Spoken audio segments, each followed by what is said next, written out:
Welcome, everybody, to the One Fear Per Year podcast. I am so excited to talk to my next guest, by the way, her last name is Guest. How cool is that? And Kathy Guest, thank you so much for joining me today on the One Fear Per Year podcast. Oh my God, I love talking to you, Janice. So absolutely. Y'all, this is my Southern, because some of my family lives in Georgia right now. So I'm channeling my inner Southern.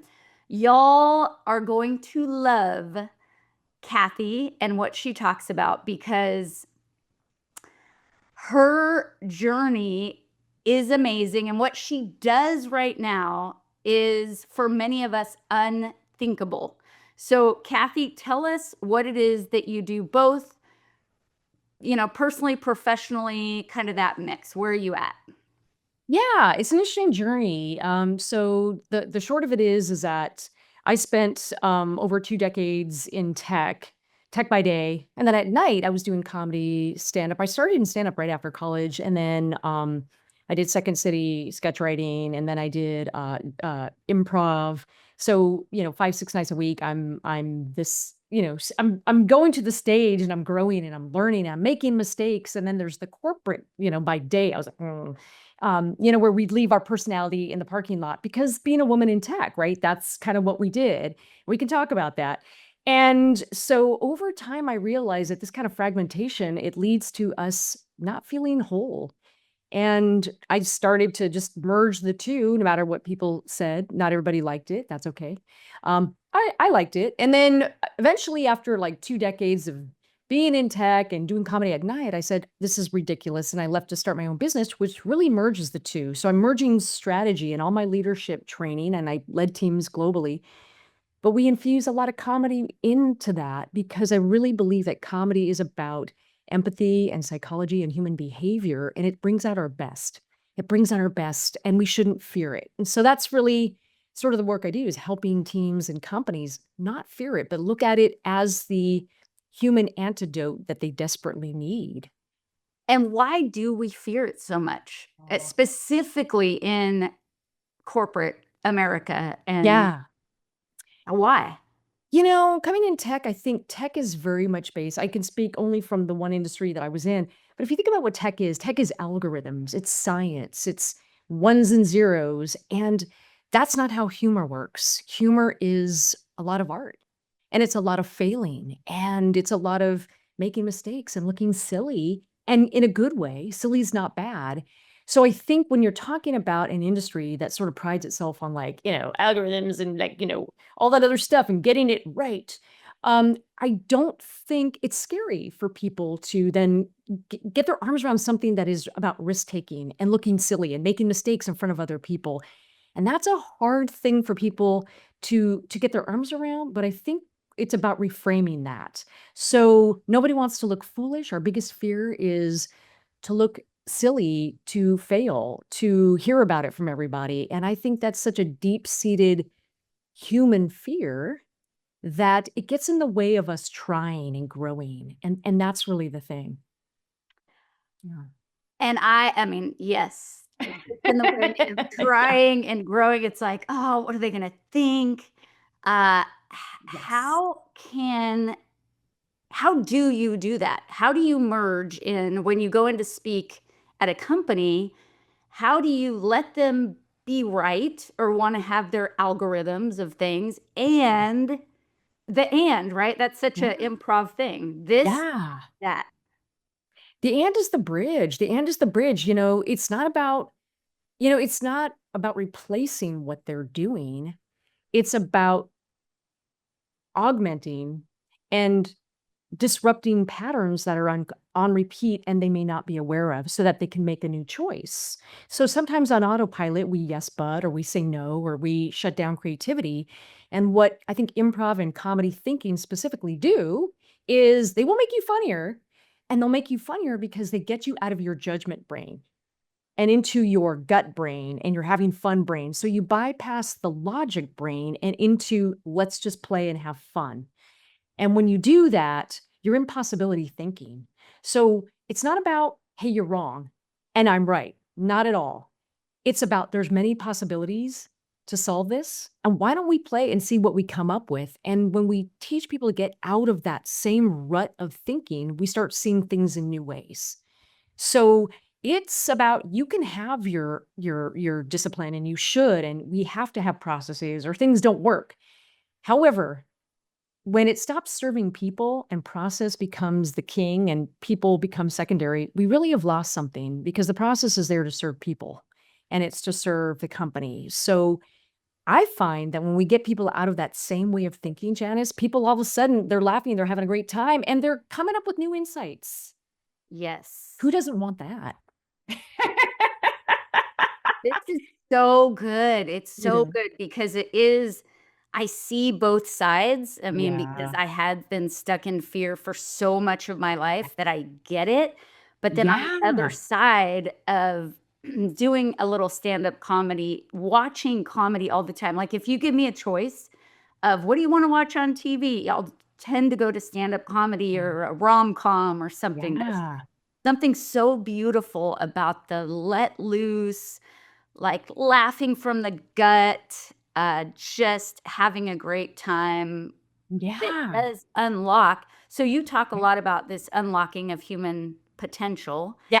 And when you Yeah. go to speak to a group about that, what are some of the key takeaways or the things that you tell those groups to unlock their human potential? I think one of the things that we have to do collectively in our companies is we're swimming in fear. We're swimming in fear, we're swimming in uncertainty, and we're swimming in rigidity. We have rigid systems. And the biggest thing that I see is that everyone's like, I want innovation. Go innovate, everybody. And everyone's like, oh, what does that even mean? We don't know what the parameters are. We never talk about failure. So we're asking people to innovate, but we've never made it safe for people to take risks. So one of the things that we have to talk about is in comedy, we are taking small risks. They don't have to be big risks, Janice, but small little risks. In stand up, I'll do a joke 2, 3, 4, maybe 5 times. Sometimes I get it right on the first one, but it's an iterative process. I learn more, I do the joke, I tighten it over time. I get the joke and I get my set list tighter and tighter. And in improv, if I'm doing improv, I've got a team to rely on. I don't have to be right. I can let go. So it's about showing up for each other in a way that says, look, we're going to play. It's okay to make mistakes. And if we create a culture that creates the conditions for play and for mistake making and low risk failure, then you're going to free people to be able to do that stuff. And the problem is we never create the conditions that allow people to make mistakes. And so the very thing we want, which is people to go be innovative, it's the thing we never solve for because it's the human factors. It's not about more technology. We have enough technology. It's about the human fear and the human factors and creating that in our culture. Yeah. Otherwise, nothing good happens. So we got to ratify failure and low risk failure, make it safe. It's okay to be foolish and to take good things happen when we say, this is a ridiculous idea. Great. Let's talk about those ridiculous ideas. Those could be incredibly successful. And we have to create those places and spaces in our companies where it's okay. Okay, this is a crazy thing. Let's talk about this. And I think the same conditions that we see in comedy of making it safe to try and fail and play are the exact same things we need in our companies. And I think 20 plus years in tech didn't make me braver. The comedy stage made me braver. I'm brave today because of the comedy that I did. That's what shaped my brave muscle. And when you go and speak to these groups, do you do interactive things with them? Do you have a story about somebody changing from being very much in fear to kind of coming out of their shell, or maybe even the opposite, somebody that you Yeah. present the opportunity to and they just can't do it?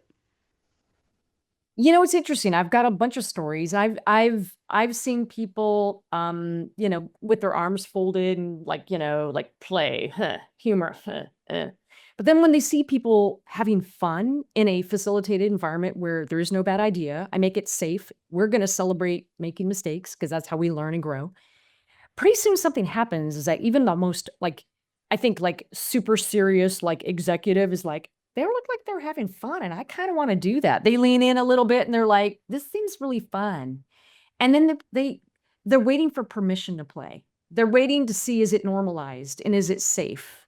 And when they realize it's safe, yeah, they will. And I've seen that happen. I've also seen, I've worked with a bunch of teams. I worked with a team a few years ago, and they were coming out recruiting the same old way. And their recruiting, Janice, was they wanted to recruit like up and coming talent, but they were like inviting teams to come in and just sit and listen to lectures all day. Like, so you're inviting really innovative people and asking them to sit and listen to executives talk all day. Exactly. And I was like, you hear yourself?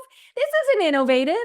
So what we did is it was sort of based on some trust. I said, will you trust me? Because the status quo is broken. It's not working for you. So if the status quo is broken, why are you afraid to flip the status quo? What you have is not working for you. You have nothing to risk. So we threw that out, and then we invited a bunch of talent to come and play with the different teams and experience what it would be like to work with them. So they'd have different PlayStations, they'd work together, they'd solve a problem, and then they could rotate. And we did this for a couple of days so they could simulate, what is it like to be embedded with this particular group? And how do they think? What are their personalities? What would that look like? So we made it a very hands-on play kind of thing, and people loved it. And Gen Z was like, this is what I came for, not to hear a bunch of, executives yammer. So sometimes the old rules just don't work. And I've seen people like have a conversion, but it really is about being willing to create an environment where it is safe to just throw out those old rules and experiment. And worst case scenario, they could go back to that. They could go back to that, but it wasn't working for them. So they really had no downside. I love it. Yes, like experiment. I love the concept Sure. of brain dumping too, and like brainstorming with no bad ideas, because so like you were saying before, so many times we just get stuck in the status quo, the rut. That Yeah. is our default, unless we have someone come in and say, like, shake it up a little bit. Yeah. Hey, let's try something new. This will be fun. This will be great. And it could fail, and if it does, then we just go back to the status quo. Like, what's the harm? That There's kind of no thing. there's no harm. I think the other thing is this kind of work is not tactical. I think what really this is about a strategic mindset. It's about a yes and mindset, a mindset that embraces humor and says, you know what, the status quo is busted. How do we as a company get rid of fear, reduce fear and rigidity? Because the true creativity killers are fear, uncertainty, and rigidity. That will kill creativity. And I don't think we as leaders do enough to address those real things. I mean, we spend lots of money to recruit, we spend lots of money to create new technology, but that's not what's killing it. It's good old fashioned human factor. Absolutely. And if you meet somebody who's very rigid, and I, Yeah. I like this word because I can picture what that is. Yep. You meet somebody who's very rigid. Yeah.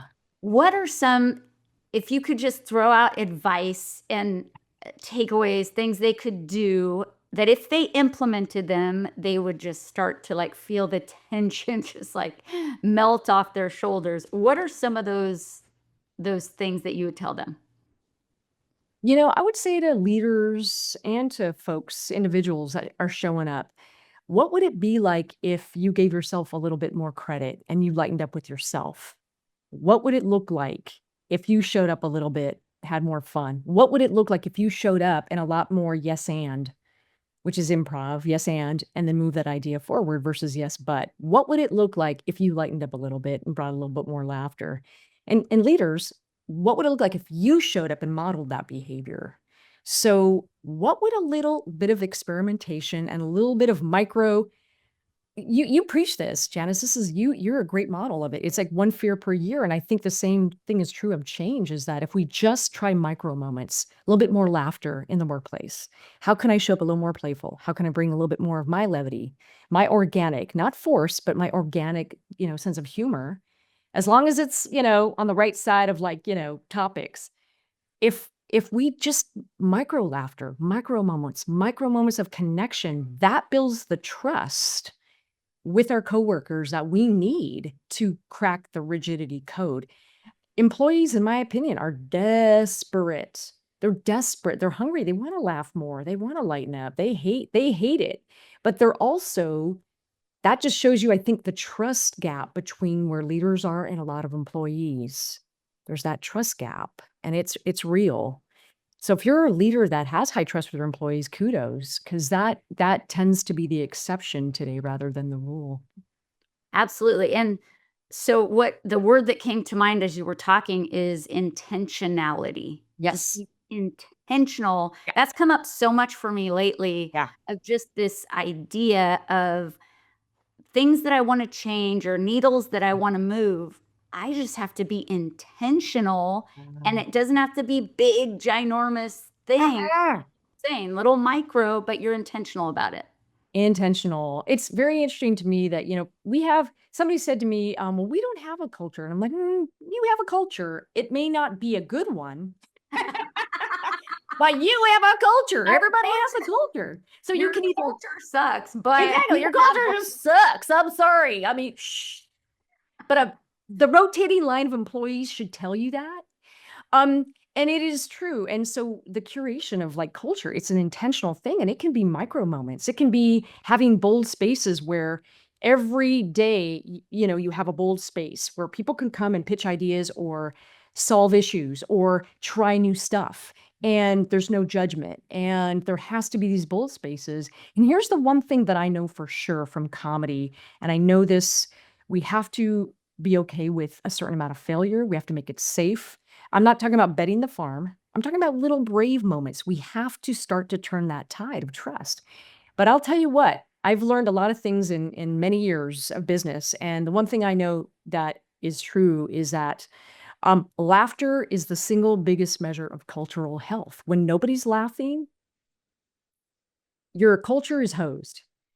And I can tell within less than 5 minutes of being in a culture. I can walk into a company, I can tell you just by the laughter, is it organic? Is it natural? Is it healthy laughter? Is it negative laughter? Is there's no laughter? Are people looking around to see facial expressions for permission to laugh?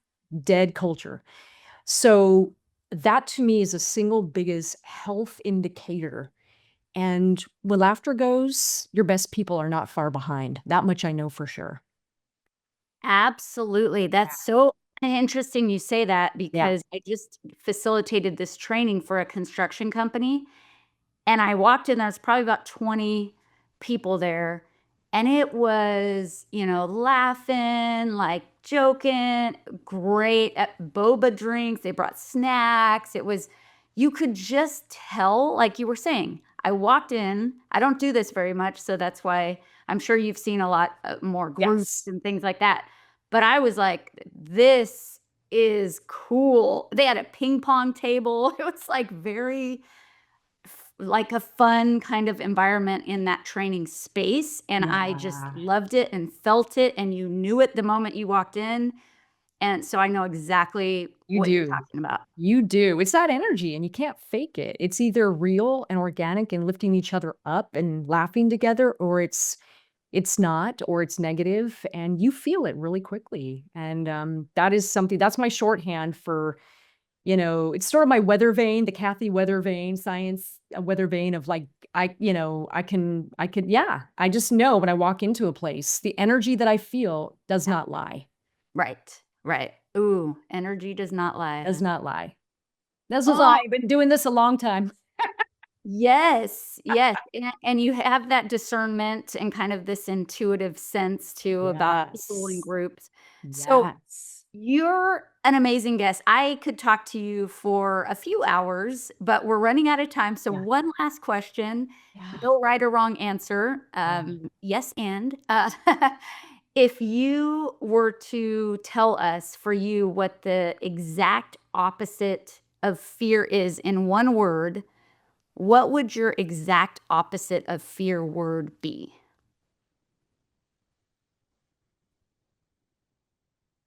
I would say I think it's laughter.